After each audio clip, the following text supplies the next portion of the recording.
नमस्कार, मैं इश्तिया शर्मा और आप देख रहे हैं day to day news Bharat. हम आपसे वादा करते हैं कि पूरी निष्पक्षता के साथ पत्रकारिता करेंगे और हमारा कोई भी पत्रकार फील्ड में किसी से किसी भी प्रकार का उपहार या विज्ञापन स्वीकार नहीं करेगा और ना ही किसी को ब्लैकमेल करेगा। हम दबे कुचले लोगों की आवाज बनते आए हैं और आगे भी बनेंगे। साथ ही हम ऐसी कोई खबर नहीं दिखाएंगे जिससे हमारी भोली भाली जनता मूर्ख बने या उन्हें किसी भी प्रकार का कोई धोखा मिले। हम लोकतंत्र के चौथे स्तंभ को और अधिक मजबूत करने की पूरी कोशिश कर रहे हैं। अब बात करते हैं खबर की जो पंजाब से सामने आ रही है। पंजाब की राजनीति में भूचाल लाने वाले एक बड़े मामले में आज एक अहम विकास सामने आया है। आपको बता दें कि आय से अधिक संपत्ति मामले में जेल में बंद पूर्व मंत्री और शिरोमणि अकाली दल के वरिष्ठ नेता बिक्रम सिंह मजीठिया के खिलाफ जांच एजेंसियां और मजबूत रुख अपनाती दिख रही है। मोहाली की विशेष अदालत के सामने विजिलेंस विभाग ने यह स्पष्ट कर दिया है कि मजीठिया पर अब सिर्फ बेहिसाब और गैर कानूनी तरीके से संपत्ति जुटाने का आरोप नहीं है, बल्कि इस पूरे मामले के पीछे संगठित आपराधिक षड्यंत्र की आशंका भी है। इसी आधार पर भारतीय दंड संहिता की धारा 120 भी यानी आपराधिक षड्यंत्र की धारा भी इस केस में जोड़ दी गई है। ये कदम इस बात का संकेत है कि आरोपों का दायरा और गंभीरता काफी बढ़ चुकी है। इस मामले में मजीठिया के साले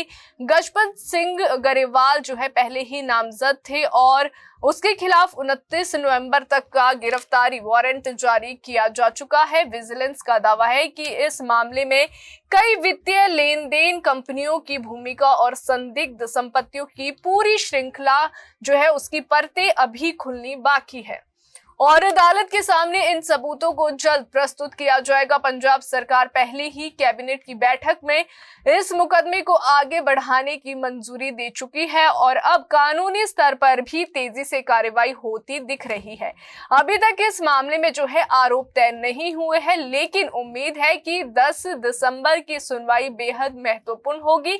उस दौरान अदालत में विजिलेंस द्वारा दायर चालान पर बहस होगी, जहां सरकारी पक्ष ये साबित करने की कोशिश करेगा कि मजीठिया के खिलाफ जो साक्ष्य है वे आरोप तय करने के लिए पर्याप्त है। वहीं बचाव पक्ष इन आरोपों को राजनीतिक साजिश करार देते हुए इन्हें खारिज करने की दलील देगा। वहीं दूसरी ओर मजीठिया की जमानत याचिका पर भी पंजाब एंड हरियाणा माननीय हाईकोर्ट किसी भी समय फैसला सुना सकती है। 15 दिनों तक चली ये लंबी सुनवाई के बाद कोर्ट ने अपना फैसला सुरक्षित रख लिया है। अगर जमानत मिलती है तो पंजाब की राजनीति में हलचल तेज हो सकती है। अकाली दल पूरे मुद्दे को सत्ताधारी दल की प्रताड़ना के रूप में पेश कर सकता है और इसे जनसभा से लेकर विधानसभा तक जोरदार तरीके से उठाया जा सकता है। वहीं अगर जमानत खारिज होती है तो ये केस मजीठिया के लिए और ज्यादा मुश्किलें पैदा कर देगा और विपक्षी खेमे पर भी इसका प्रतिकूल असर पड़ेगा। ये मामला अब सिर्फ एक नेता की कानूनी लड़ाई नहीं है, बल्कि पंजाब में भ्रष्टाचार, सत्ता और विश्वसनीयता की राजनीति का प्रतीक बन चुका है। विपक्ष इसे राजनीतिक बदले की कार्रवाई बता रहा है और आरोप लगा रहा है कि सरकार अपने विरोधियों को निशाना बना रही है, जबकि सरकार का कहना है कि कानून सबके लिए बराबर है और जो भी भ्रष्टाचार करेगा उसके खिलाफ कार्रवाई होगी, चाहे वे कितना ही बड़ा नेता क्यों ना हो। जनता भी इस पूरे घटनाक्रम को बारीकी से देख रही है, क्योंकि ये मामला पंजाब में करोड़ों की संपत्तियों, सत्ता और पैसे की गठजोड़ और कथित राजनीतिक संरक्षण की कहानी को उजागर करता है। अगर बात की जाए अदालत के फैसले पर, इस समय पूरे राज्य की निगाहें टिकी हुई है, क्योंकि आने वाले कुछ दिनों में ये तय होगा कि मजीठिया के राजनीतिक भविष्य की राह किस ओर मुड़ती है। फिलहाल इतना साफ है कि बिक्रम सिंह मजीठिया के लिए आने वाला समय बेहद चुनौतीपूर्ण है।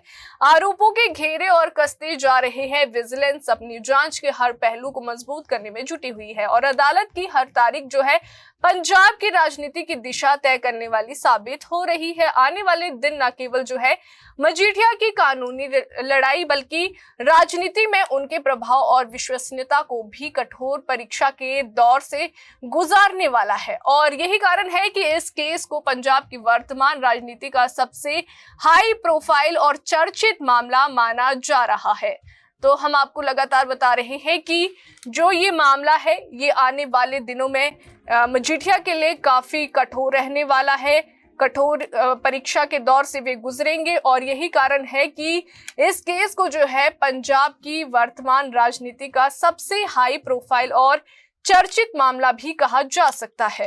अभी के लिए फिलहाल इतना ही। देश और दुनिया की ताजा खबरें जानने के लिए देखते रहिए day to day news Bharat और हमारे चैनल को लाइक और सब्सक्राइब करना ना भूलें।